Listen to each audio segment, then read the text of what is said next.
இந்த திருவிழானது நன்றிடுதலாக எலிசபெத் திவ்யகுமார்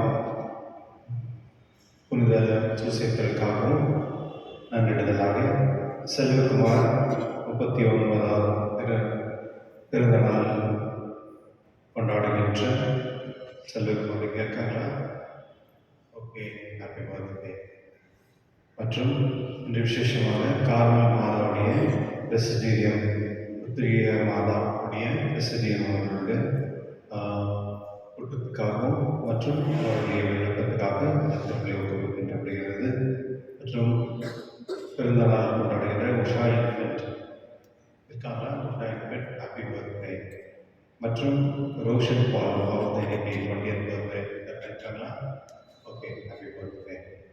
மற்றும் விசேஷமாக மரித்த Rajamani, Sabina Mary, father Clement Frank, reverend father Isa, Mary Fatima, Selvakumar Vinod, Pushpa 6வது டெத் ஆனிவர்சரி, மற்றும் மகேஷ் பாபு, ராஜமணி ராமனுக்காகவும், மற்றும் ராஜேந்திரன், எம்எஸ் ராஜேந்திரன் மற்றும் மரித்த எல்லா ஆன்மாவுக்காக சங்கீதா குடும்பத்தினர்களும், விசேஷமாக மரிய ஜான்சன் அவருடைய உடல்நலனுக்காகவும், நீனா குளோரி ஆஞ்சலின் அவருடைய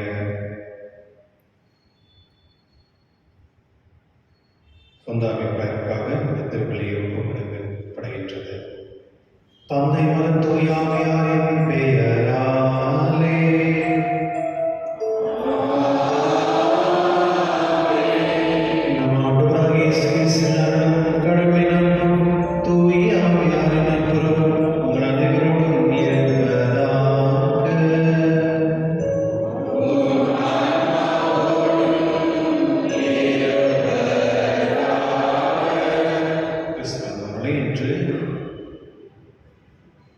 கார்மல் மாதாவுடைய திருவிழா மற்றும் தமிழில் உத்திரியம் மாதா அன்னையுடைய விழா.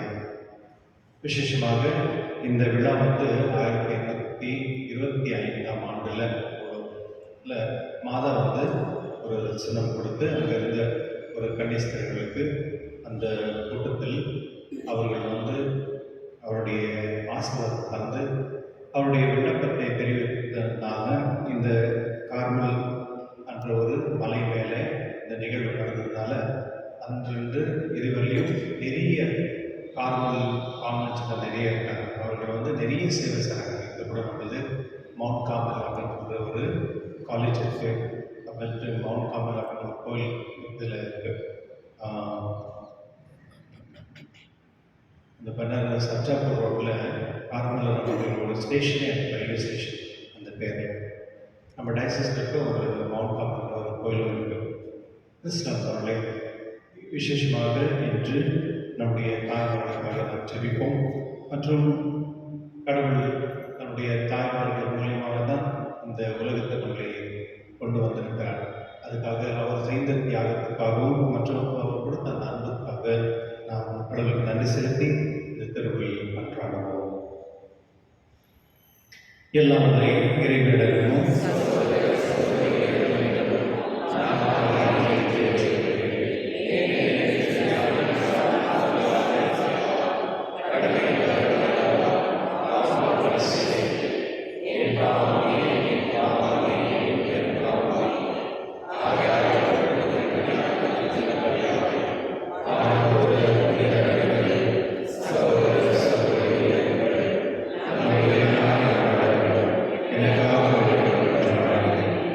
எல்லாம் இறைவன் நம் மீது இருக்க வைத்து நம் பாவங்களை மன்னித்து நம்மை நிலை வாழ்வுக்கு அழைத்து செல்வதாக.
நாள்களில் மோசே மிதியான் அர்ச்சகராகிய தம் மாமனார் எத்ரோவின் ஆட்டு மந்தையை மேய்த்து வந்தார்.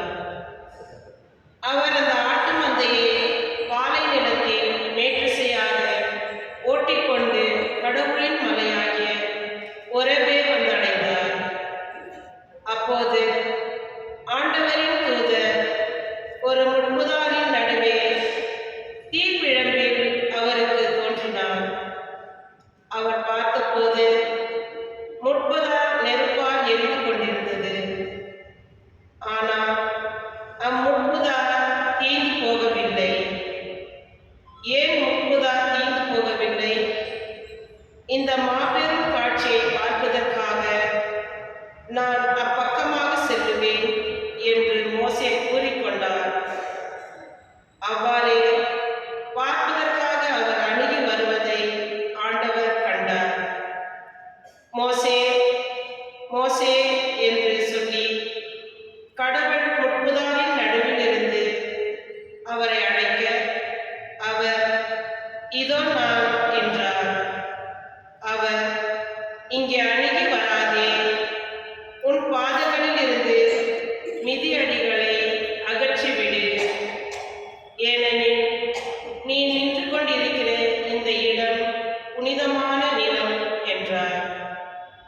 மேலும் அவர், உங்கள் மூதாதையரின் கடவுள், ஆபிரகாமின் கடவுள், ஈசாக்கின் கடவுள், யாக்கோபின் கடவுள் நானே என்று உரைத்தார். மோசே கடவுளை உற்று நோக்க அஞ்சியதால் தம் முகத்தை மூடிக்கொண்டார். அப்போது இதோ இஸ்ரேல் மக்களின் அழுக்குரல் என்னை எட்டியுள்ளது. மேலும் எகிப்தியர் அவர்களுக்கு இழைக்கும் கொடுமையையும் கண்டுள்ளேன். எனவே இப்போதே போ, இஸ்ரேல் இனத்தவராகிய என் மக்களை எகிப்திலிருந்து நடத்தி செல்வதற்காக நான் உன்னை பார்வோனிடம் அனுப்புகிறேன். மோசே கடவுளிடம், பார்வோனிடம் செல்வதற்கும் இஸ்ரேல் மக்களை எகிப்திலிருந்து அழைத்து போவதற்கும் நான் யார் என்றார். அப்போது கடவுள், நான் உன்னோடு இருப்பேன். மேலும் இம்மக்களை எகிப்திலிருந்து அழைத்து செல்லும் போது நீங்கள் இம்மலையில் கடவுளை வழிபடுவீர்கள். நானே உன்னை அனுப்பினேன் என்பதற்கு அடையாளம் இதுவே என்று உரைத்தார். ஆண்டவரின் அருள்வாக்கு. இறைவாக்கு நன்றி. உங்கள் பதில். ஆண்டவர் இரக்கமும் அருளும் கொண்டவர். ஆண்டவர் இரக்கமும் அருளும் கொண்டவர். என் உயிரே ஆண்டவரை போற்றிடு, என் முழு உளமே அவரது திருப்பெயரை ஏற்றிடு. என் உயிரே ஆண்டவரை போற்றிடு, அவருடைய கனிவான செயல்கள் அனைத்தையும் மறவாதே. ஆண்டவர் இரக்கமும் அருளும் கொண்டவர். அவர் உன் குற்றங்களை எல்லாம் மன்னிக்கின்றார், உன் நோய்கள் எல்லாம் குணமாக்குகின்றார். அவர் உன் உயிரை படுகொழியில் நின்று மீட்கின்றார். அவர் உனக்கு பேரன்பையும் இரக்கத்தையும் மணிமுடியாக சூட்டுகின்றார். ஆண்டவர் இரக்கமும் அருளும் கொண்டவர். ஆண்டவரின் செயல்கள் நீதியானவை. ஒடுக்கப்பட்டோர் அனைவருக்கும் அவர் உரிமைகளை வழங்குகின்றார். அவர் தன் வழிகளை மோசேக்கு வெளிப்படுத்தினார். அவர் தம் செயல்கள் இஸ்ரேல் மக்கள் காணும்படி செய்தார். ஆண்டவர் இரக்கமும் அருளும் கொண்டவர்.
புனித மத்தியை எழுதிய நற்செய்தியிலிருந்து வாசகம்.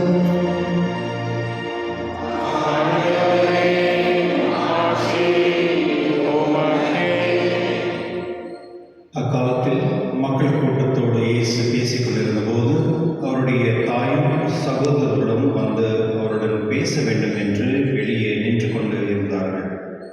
ஒருவர் இயேசுவை நோக்கி, அதோ உன் தாயும் சகோதரர்களும் உம்மோடு பேச வேண்டும் என்று வெளியே நின்று கொண்டிருக்கிறார்கள் என்றார். அவர் இதை தம்மிடம் கூறுவதை பார்த்து, என் தாய் யார், என் சகோதரர்கள் யார் என்று கேட்டார். பின் தம் சீடர் பக்கம் கை நீட்டி, என் தாயும் சகோதரர்களும் இவர்களை, விண்ணகத்தில் உள்ள என் தந்தையின் திருவுளத்தை நிறைவேற்றுபவரே என் சகோதரரும் சகோதரியும் தாயும் ஆவார் என்றார். ஆண்டவரின் அருள்வாக்கு. கிறிஸ்துவே உமக்கு புகழ்.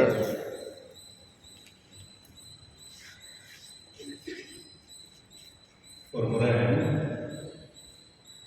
ஒரு குருவாங்க வந்து ரொம்ப பிஸியாக இருந்தார் கோயிலில். பொழுது அவரை பார்க்கறதுக்குன்னு சில ரிலேட்டிவ்ஸ் எல்லாம் வந்தாங்க. வந்த பொழுது அவர் எல்லாம் நிறைய பேர் வெயிட் பண்ணிருந்தாங்க. அப்போது அவங்க வந்து சொல்லி அனுப்பிச்சாங்க, மாதிரி ரிலேட்டிவ்ஸ் வந்துருக்காங்க அப்படின்னு சொல்லுங்க. அதனால் அவர் குருவார் வந்து சரி ஓகே இருக்க சொல்லுங்க அப்படிங்கிறார். நிறைய பேர் இருந்ததுனால அவங்க ஒரு பேர் பார்த்து முடிச்சுட்டு, ஏன்னா ரொம்ப டைம் ஆயிடுச்சு, ஆல்மோஸ்ட் 1 hour மேலே ஆயிடுச்சு. அந்த குடும்பத்தினர்கள் வந்தாங்க ஃபாதரை பார்க்கறதுக்குன்னு. அவங்க வந்து கோச்சிட்டு போயிட்டாங்க. உள்ள நான் ஃபேமிலி பர்சன் வந்திருக்கோம், ஃபாதர் ரிலேட்டிவ் சொல்லிட்டு அவருக்கு டைமே கொடுக்கல. நிறைய பேர் இருந்தாங்க. அதனால் அவர் வந்து கொஞ்சம் டைம், அதாவது அவருக்கு வந்து மக்களும் தன்னுடைய குடும்பத்தினரும் ரெண்டும் ஒன்று தான் அப்படின்ற விதத்தில் அவங்க ட்ரீட் பண்ணாங்க. அது உண்மை தான். எப்போது ஒரு குருவானவர்கள் வந்து திருச்சபைக்கு அவங்க சம்மந்தப்படுறாங்களோ அவங்க எல்லாருமே குடும்பத்தினர்கள் தான். எப்படின்னா வீட்டுக்கு என்ன போயிட்டு வரலாம், இல்லை வந்து கொஞ்சம் இம்பார்ட்டன்ஸ் ஏதாவது ப்ரோக்ராம். ஆனால் அங்கேயும் போய் இருக்க மாட்டாங்க. எந்த குருக்களுக்கு அனுசரிக்க மோர் தென் 2 நாள் 3 நாள் இருக்கவே மாட்டாங்க. அது ஃபாதர்ஸ் வந்து வீட்டுக்கு போனாங்கன்னா உடனே வந்துடுவாங்க. ஏன்னா அது இயற்கையாகவே அந்த குருக்களுக்கு வந்து திருச்சபை தான் வந்து குடும்பமாகிடுது. ரொம்ப ரேர், ஏதோ ஒரு 2 பேர் 3 பேர் மட்டும் தான் ரொம்ப ஃபேமிலி அட்டாச்மெண்ட்டாக இருப்பாங்க, அம்மா அப்பா அப்படின்னு சொல்லிட்டு. ஆனால் பெரும்பாலும் வந்து நிறைய குருக்கள் வந்து அவங்க வந்து திருச்சபை தான் வந்து தன்னுடைய தந்தை தாயாக ஏற்றுக்கொள்வாங்க. என்னுடைய நற்செய்திகளை அதுதான் நம்ம பார்க்குறோம். கடவுள் இயேசு வந்து மக்களோட பேசிக்கொண்டு இருக்கும் பொழுது திடீர்னு வந்து ஒரு ஃபேமிலி மெம்பர்ஸ் வந்திருக்காங்க அப்படின்னு சொல்கிறாங்க. ஆனால் இதில் நம்ம தெரிஞ்சுக்க வேண்டிய ஒரு விஷயம் என்ன அப்படின்னா, ஹீப்ரூ லாங்குவேஜில் அந்த மொழியில் வந்து இப்போ நம்ம அங்கிள் ஆண்டின்னு சொல்கிறோம் இல்லையா? யார் அங்கிள் ஆண்டின்னு சொல்கிறோம்? சித்தப்பாவோ பெரியப்பாவோ அங்கிள்ன்றோம், இல்லை சித்தியோ பெரியம்மாவோ நம்ம ஆண்டின்னு சொல்கிறோம். அது ஒரு காமன். இங்கிலீஷில் வந்து ஆண்டி அங்கிள்னு சொன்னால் அது யாருன்னா இருக்காங்க. ஆனால் தமிழில் நம்ம பேசும்பொழுது சித்தப்பா தான் இருப்பாங்க. சித்தப்பான்னா அப்பாவுடைய தம்பி வந்து சித்தப்பா இருப்பாங்க, இல்லை அப்பாவுடைய அண்ணன் வந்து பெரியம்மான்னு சொல்லுவாங்க. ஆனால் ஹீப்ரூ மொழியில் வந்து அம்மா அப்படின்னு சொன்னால், அதாவது அம்மாவுடைய அக்கா தங்கச்சி எல்லாருமே அம்மா தான். அண்ணன் தம்பிக்கெல்லாம் வந்து செப்பரேட்டான வார்த்தை கிடையாது.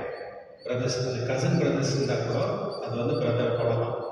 அது அண்ணனாக இருக்கலாம், தம்பியாக இருக்கலாம், இல்லை அது வந்து பெரியப்பா பசங்க சின்னப்பா பசங்க யாரே இருந்தாலும் அவங்களுக்கு பிரதர். அந்த மொழியில் அது ஒரே ஒரு வார்த்தை தான். அதாவது அந்த காலத்தில் வந்து இயேசுவை வந்து பார்த்தவங்க வந்து அவர் ரிலேட்டிவ்ஸாக இருப்பாங்க. கண்டிப்பாக ரிலேட்டிவ்ஸ் தான். ஏன்னா மாதாக்கு வந்து ஒரே குழந்தை தான், இயேசு ஆண்டவர் மட்டும்தான். வேற குழந்தை இருக்க முடியாது.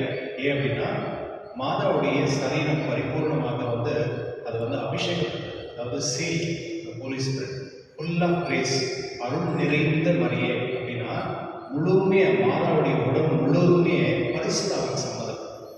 அது வந்து எந்த ஒரு கடற்படப்பும் கிடையாது. அவங்க வந்து அவங்க பாவம் செய்ய முடியாது. இப்போ நம்மளால வந்து பாவம் செய்ய முடியாது.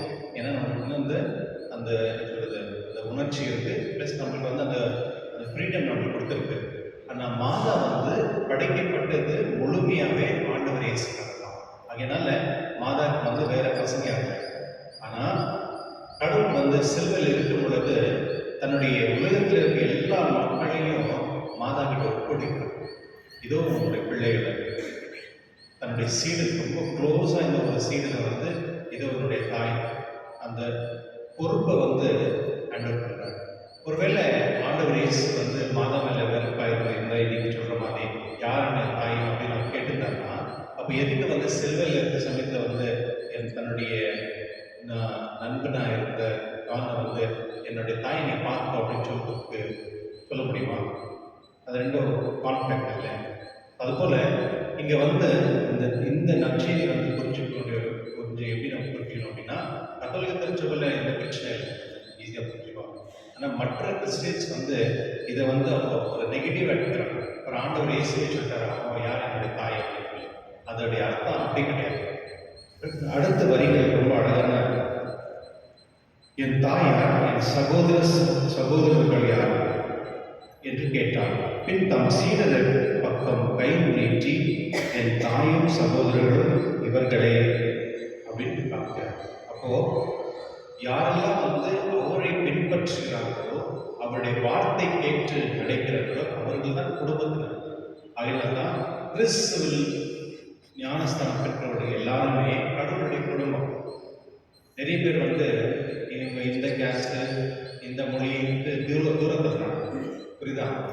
அப்போ கடவுளுடைய கடவுள் சொல்றார், யாருடைய குடும்பத்தினர், என் தாயும் என்னுடைய அண்ணன் தம்பிகள் யார் அப்படின்னு சொன்னா, யார் கடவுளுடைய வார்த்தை கேட்கிறார்களோ அவர்களெல்லாம் என்னுடைய குடும்பத்தினர். அப்போ திருச்சபையில் இருக்கவங்க எல்லாருமே வந்து கடவுளுடைய வார்த்தை கேட்கும் பொழுது அனைவருமே கடவுளுடைய குடும்பத்தினர்கள்.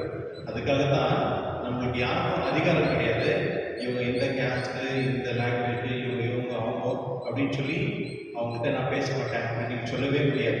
ஏன்னா நீங்க அப்படி சொன்னீங்கன்னா நீங்க வந்து அந்த குடும்பத்துக்கு சார்ந்தவர்கள் இல்லை தான். புரியுதா? நான் வந்து கடவுளுடைய குடும்பத்துக்கு சார்ந்தவன் அப்படின்னா உலகத்தில் இருக்கிற அனைத்து மக்களுமே என்னுடைய குடும்பத்தினர்கள். அதுதான் என்னுடைய நற்செய்தியில் ஆண்டவர் தெளிவாக சொல்கிறார். அது எல்லாமே விண்ணகத்தில் உள்ள என் தந்தையின் திருவுள்ளத்தை நிறைவேற்றுவதே என் சகோதரர்களும் சகோதரியும் தாயும் ஆவார். அப்போ கடவுளுடைய வார்த்தையை யார் பின்பற்றுகிறார்கள்? 10 கட்டளை கடவுள் கொடுத்திருக்கிறார். மற்றும் உன்னுடைய முழு ஆன்மத்தோடு இதயத்தோடு ஆண்டவரை நேசி அன்பு செய்வாயாக. மற்றும் உன்னுடைய நேபர், உன்னுடைய சகோதரனை அன்பு செய்வாயாக. இந்த 2 வார்த்தை யார் கடைபிடித்து நடக்கிறார்களோ அவர்தான் கடவுளுடைய குடும்பத்தினர்கள். இப்போ நீங்க சொல்லணும், நீங்க உண்மையிலேயே கடவுளுடைய குடும்பத்தில் நீங்க இருக்கிறீங்களா? ஒருவேளை நீங்க கடவுளுடைய குடும்பத்தில் நீங்க இருந்தீங்கன்னா மற்றவங்களை இந்த மாதிரி கை நீங்க தாக்க மாட்டீங்க, மற்றவங்களுடைய தவறுகளை நீங்க சுற்றி காட்ட மாட்டீங்க, மற்றவங்களுக்கு பிரச்சனை நீங்க பண்ண மாட்டீங்க, மற்றவங்களுக்கு அவங்களை தூரமும் தள்ள மாட்டீங்க. யார் வந்து இந்த குடும்பத்தில், அதாவது கடவுளுடைய குடும்பத்தில் சார்ந்திருப்பார்களோ அவர்கள் எப்பொழுதுமே அவர்கள் அனைவரையும் ஏற்றுக்கொள்வார்கள். எல்லாரும் சரிசமமாக பார்ப்பார். அவரிடத்தில் எப்பொழுதுமே நீதி இருக்கும், அவர்கள் எப்பொழுதுமே நியாயம் இருக்கும், அவர்கள் எப்பொழுதுமே அன்பாக இருக்கும். இதுதான் கிறிஸ்து வாழ்க்கை. இதுதான் ஆண்டவர் இயேசு தெளிவாக நம்முடைய கிறிஸ்து குடும்பத்தினர்களுக்கு சொல்கிறார், யார் என்னுடைய குடும்பத்தில். ஒருவேளை நீங்க வந்து கடவுளுடைய குடும்பத்தில் இருக்க வேண்டும் என்றால் இந்த மனப்பக்கம் நம்மகிட்ட இருக்கணும். நம்ம எல்லாரையும் சரிசமமாக மதிக்க வேண்டும். அவங்க ஏழைகளாக இருந்தாலும், அவங்க பெற்றவங்களாக இருந்தாலும், யார் இருந்தாலும் கடவுளுடைய பேராலே நாம் அவரை ஏற்றுக்கொள்ளும் பொழுது அவருடைய குடும்பத்தில் நாம் ஒருவராக கடவுள் நம்மளை நியமிக்கிறார். கிறிஸ்துவர் அவர்களை இப்போ குடும்பத்தில் இருக்கிறவங்களுக்கு வந்து என்ன பண்ணுவோம், இந்த பங்கு பிரிப்போம் இல்லையா? ப்ராப்பர்ட்டியெல்லாம் பங்கு பிரிப்போம். இப்போ ஒரு அப்பாவுக்கு வந்து 5% அந்த 5% ஈக்குவலாக தான் அவர் ஷேர் பண்ணுறாங்க இல்லையா? சட்டமும் அப்படி தான் இருக்கு. நல்ல தந்தை தாய்கள் என்ன பண்ணுவாங்கன்னா எல்லாத்தையும் ஈக்குவலாக டிஸ்ட்ரிபியூட் பண்ணுவாங்க. சில பேருக்கு வந்து கொஞ்சம் பார்ஷாலிட்டியாக பார்ப்பாங்க, அது வேற. ஆனால் உண்மையான தந்தை தாய்கள் வந்து அவங்க தன்னுடைய ப்ராப்பர்ட்டியில் வந்து ஈக்குவலாக எல்லாத்தையும் ஷேர் பண்ணுவாங்க. அது போலவே கடவுளுக்கோ அவருடைய ப்ராப்பர்ட்டி, அதாவது அவருடைய விண்ணகரத்தில் வந்து அவர் கொடுக்கக்கூடிய எல்லாருக்குமே சரிசமம் தான். கடவுள்கிட்ட வந்து இவங்க பெரியவங்க சின்னவங்க இல்லை ரொம்ப பிடிச்சவங்க அப்படி கிடையாது. யார் விசுவாசத்தில் விண்ணகரசர், அதாவது தந்தையின் திரு உள்ளத்தை நிறைவேற்ற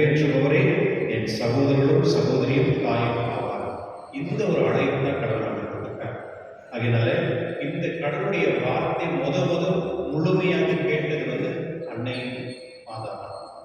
நீங்கள் வந்து நம்ம முதல் தாய்ப்பார் ஆவாள், ஆடம் அண்ட் ஈவ் இருக்காங்களே, அவங்க வந்து இருக்கும் பொழுது கடவுள் வந்து அவர்களுக்கு சில ஒரு கட்டளை கொடுத்தார். ஆனால் அவங்க அதை நிறைவேற்றலை. அவங்க வந்து அவங்களுடைய வாழ்க்கை தனியாக அந்த ஃப்ரீடம்ல போயிட்டாங்க. ஆனால் அன்னை மறைவுக்கு எந்த கட்டளை கொடுத்தாரோ அது முழுமையாக மாதா வந்து பரிபூர்ணமாக அந்த கட்டளையை வந்து நிறைவேற்றினார். ஆகையினால இந்த உலகத்திலே பிறந்த எல்லா மக்களோட ஃபஸ்ட்டு வந்து விண்ணக அரசனுக்கு தந்தையின் உள்ளத்தை, தந்தையின் திரு உள்ளத்தை நிறைவேற்றுவர் வந்து மாதா மட்டும்தான். அப்போது அப்படி இருக்கும் பொழுது எப்படி வந்து ஆண்டவரே சொல்ற மாதா பற்றி நெகட்டிவ் பேச முடியும்? பண்ணவே முடியாது இல்லைங்களா? ஸோ ஆகையினால இன்று வந்து விசேஷமாக மவுண்ட் கார்மலுடைய விழாவை கொண்டாடுகின்றோம். இன்னைக்கு இந்த விசேஷம் கார்மல் மாதாவுடைய விசிடியம் இவங்களுக்கு கூட இந்த ஒரு மனப்பான்மை இருக்கணும். எல்லாருமே நம்ம சமம், எல்லாருமே நம்ம ஒன்றா இருக்கணும், நம்ம எல்லாருமே கடவுளுடைய குடும்பத்தை சார்ந்தவர்கள் அப்படின்ற ஒரு மனப்பான்மை இருக்கணும். அப்போ தான் வந்து நம்மளுடைய செயலும் சொல்லும் ஒன்றா இருக்கும். நம்ம சும்மா வந்து மவுண்ட் கார்மல் அந்த பிரசிடியமில் இருக்கிறோம், அது இல்லை, அது இல்லைன்னு கூட பரவாயில்ல. அதில் இருப்பவர்கள் எப்பொழுதுமே இந்த மனப்பான்மையில் இருப்பாங்க. எல்லாருமே நம்முடைய குடும்பத்தினர்கள், நாமும் ஆண்டவர் இயேசுடைய குடும்பத்தை சார்ந்தவர்கள் மற்றும் தந்தையின் திரு உள்ளத்தை நிறைவேற்றுபவர்களே என்னுடைய குடும்பத்தினர்கள் என்ற மனப்பான்மையை வைத்து அந்த கடவுளுடைய வார்த்தை பின்பற்றிக் கொள்ளக்கூடிய தன்மை அவர்கள் இருக்கலாம். அதுக்காக நம்ம அவர்களுக்காக ஜெபிப்போம். மற்றும் அன்னை மாதா எப்பொழுதுமே நம் அனைவருக்குமே வழிகாட்டி விளக்காக நம்முடைய இதயத்தில் இருக்கும்படி திருப்பலியில் கொண்டாடுவோம்.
நன்மைக்காகவும் புனித திருவையனுக்கு நலனுக்காகவும் உமது கையில் இருந்தவரை ஏற்றுக்கொள்வாராக.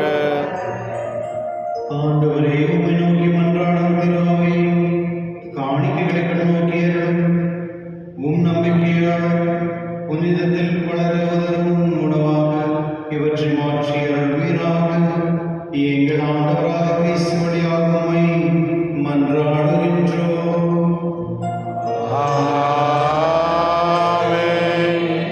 ஆண்டவர்களோடு இருப்பாராக. உம் ஆன்மாவோடும் இருப்பாராக.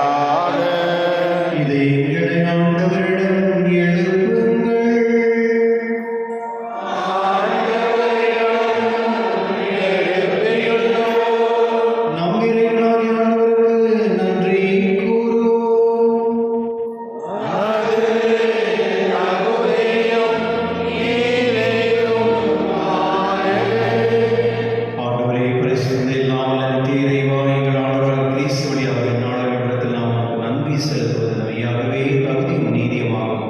எங்கள் கடமையும் மீட்புக்குரிய செயலுமாகும்.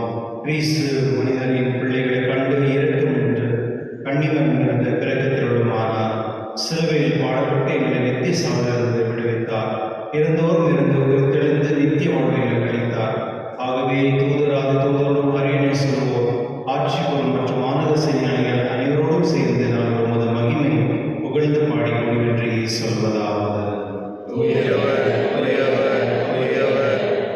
படைகளின் கடவுளாம் ஆண்டவர், விண்ணகமும் மன்னகமும் உமது மாட்சியால் நிறைந்துள்ளன. உன்னதங்களிலே ஓசானா.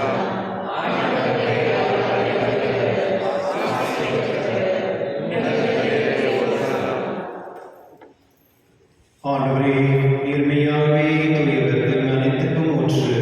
ஆகவே உம்முடைய ஆவியை பொழிந்து காணிகளை தூய்மைப்படுத்துவதை வேண்டுகிறோம். இவ்வாறு எங்கள் ஆண்டவராகிய இயேசு கிறிஸ்துவின் உடலும் இரத்தமுமாக எங்களுக்கு மாறுவனவாக. அவர் பாடுபட வெள்ளம் கிடைத்து தம்மை கையளித்த போது அப்பத்தை எடுத்து நன்றி செலுத்தி அதை விட்டு தம் சீடர்கள் கழித்து கூறியதாவது: அனைவரும் இதிலிருந்து பெற்று உண்ணுங்கள், ஏனெனில் இது உங்களுக்காக கையளிக்கப்படும் என் உடல்.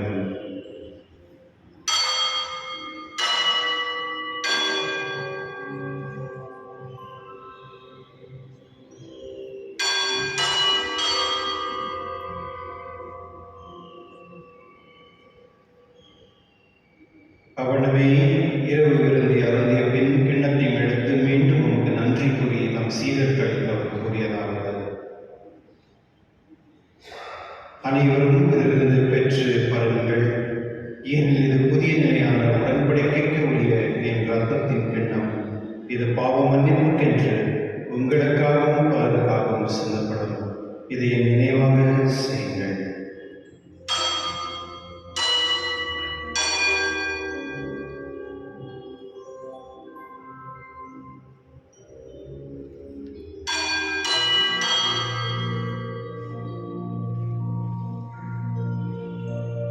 நம்பிக்கையின் மறைபொருள்.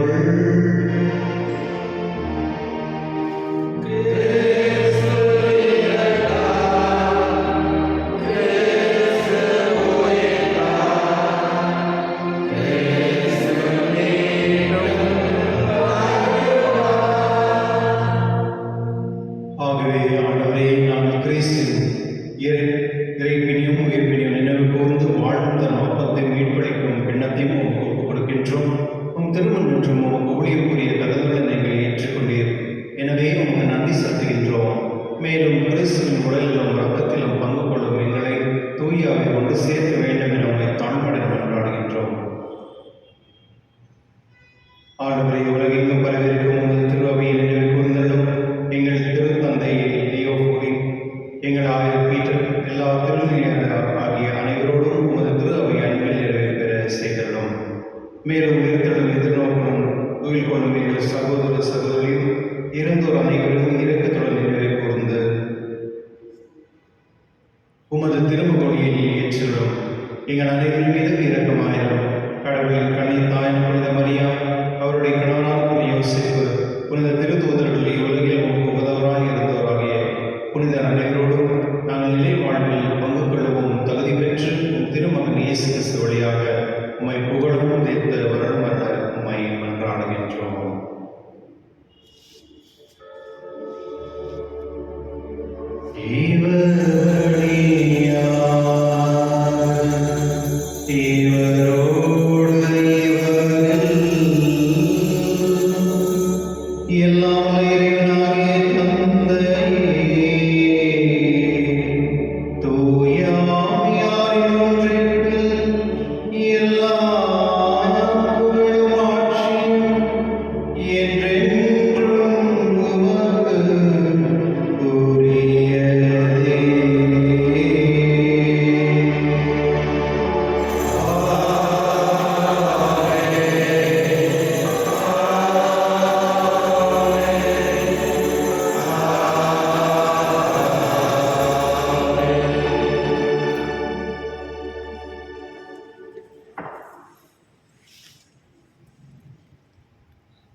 மீட்பரின் கட்டளையால் கற்பிக்கப்பட்டு இறை படிப்பினால் பயிற்சி பெற்று நாம் துணைந்து சொல்லுவோம். உமது பெயர் தூயதென போற்று வருக, உமது ஆட்சி வருக, உமது திருவுலகம் விண்ணுலகில் நிறைவேறுவது போல மண் உலகிலும் நிறைவேறுக. எங்கள் அன்றாட உணவை இன்று எங்களுக்கு தாரும். எங்களுக்கு எதிராக குற்றம் செய்வோரை நாங்கள் மன்னிப்பது போல எங்கள் குற்றங்களை மன்னியும். எங்களை சோதனைக்குட்படுத்தாதேயும், தீமையிலிருந்து எங்களை விடுவித்தள்ளும். ஆண்டவரே, தீவிரத்திலிருந்து எங்களை விடுவித்து எங்கள் வாழ்நாளில் அமைதியும் கனிவனாக மன்றாடுகின்றோம். உமது இரக்கத்தின் உதவியால் நாங்கள் பாவத்திலிருந்து எப்பொழுது விடுதலை பெற்று யாரும் கலக்கும் என்று நலமாய் இருக்குமாக நாங்கள் எதிர்நோக்கியிருக்கும் பேரின்பத்திற்காகவும் என் மீட்பராக இயேசு கிறிஸ்துவின் வருகைக்காகவும் காத்திருக்கின்றோம். ஏனெனில் ஆட்சியும் வல்லமையும் ஆட்சியும் என்றென்றும் உமது. ஆண்டவரே இயேசு கிறிஸ்துவே, அமைதி உங்களுக்கு விட்டு செல்கிறேன், என் அமைதி உங்களுக்கு அளிக்கின்றேன் என்று திருத்தூதருக்கு மொழிந்தீரே. எங்கள் பாவங்களை பாராமல் உமது திரு அவையின் நம்பிக்கை கண்ணோக்கி உமது திருவுலகத்திற்கு ஏற்ப அதற்கு அமைதியும் ஒற்றுமையும் அளித்தவர்களாக என்றென்று வாழ்ந்து ஆட்சி செய்கின்றவர் நீரே.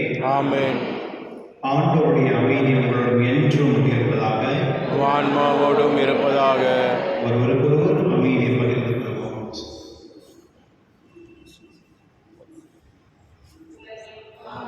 போக்கும் இருளின் செம்மறியே, எம்மேல் இரக்கம் வையும்.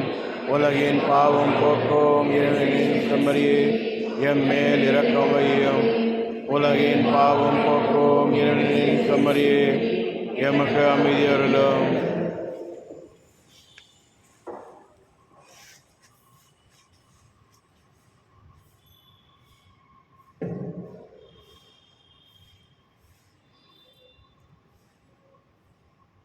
இதோ இறைவனின் செம்மறி, இதோ உலகின் பாவங்களை போக்குபவர், செம்மறின் விருது கலகி பெற்றோர் பெயர் பெற்றோர். ஆண்டவரே, நீர் திருந்தருள ஆசம் பெற்றவன்.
அனுதினமும் பொழிய செய்கின்ற பிறர் அன்பும் உமது அரசின் வருகை காண எதிர்நோக்கி எங்களை பயணிக்க செய்வதாக படைப்பனைத்தோடும் இணைந்து புதிய விண்ணகம் புதிய மன்னகம் நோக்கிய என் பயணத்தில் நற்செய்தியின் விதைகளை நாங்கள் வரவழைக்கிறோம். நல்லோராய் எம்மை மாற்றுவீராக.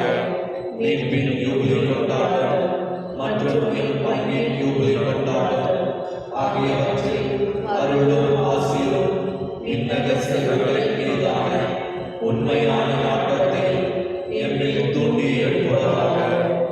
எம் பங்கின் பாதுகாவலராகிய மீட்பர் இயேசுவின் தூய்மை மிகு இதயத்திலிருந்து வருகின்ற மகிழ்ச்சியையும் அமைதியையும் படைப்படைத்திருக்கும் பகிர்ந்து கொடுக்கக்கூடிய திருத்தூதர்களாக எம்மை மாற்றுகிறாக. எல்லா ஆட்சியும் புகழும் ஆராதனையும் உமக்கே உரித்தாகுக. ஆமென்.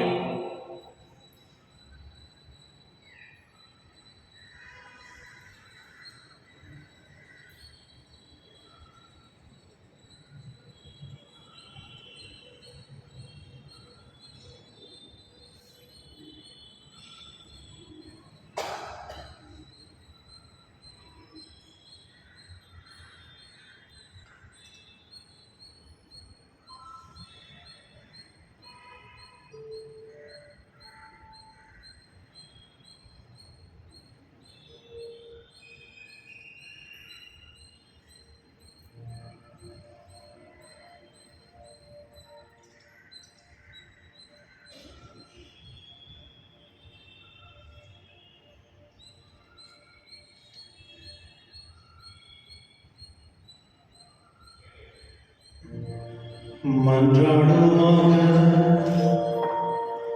ஆண்டவரே, உம்முடைய அருள்கொடைகளை பெற்றுக்கொண்ட நாங்கள் உம்மையே வேண்டுகின்றோம். இவ்வாறே இம்மறை நிகழ்வுகளில் நாங்கள் அடிக்கடி பங்கேற்பதாகும் அவற்றின் மீட்பு அளிக்கும் பயன் எங்களில் வளர செய்வீராக. எங்கள் ஆண்டவராகிய இயேசு கிறிஸ்து வழியாக உம்மை மன்றாடுகின்றோம்.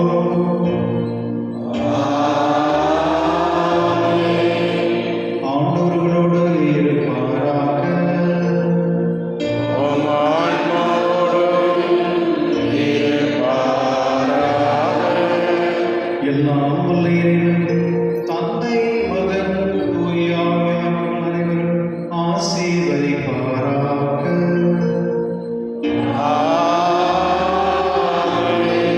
சென்று வாருங்கள், திருப்பலி நிறைவேறிற்று.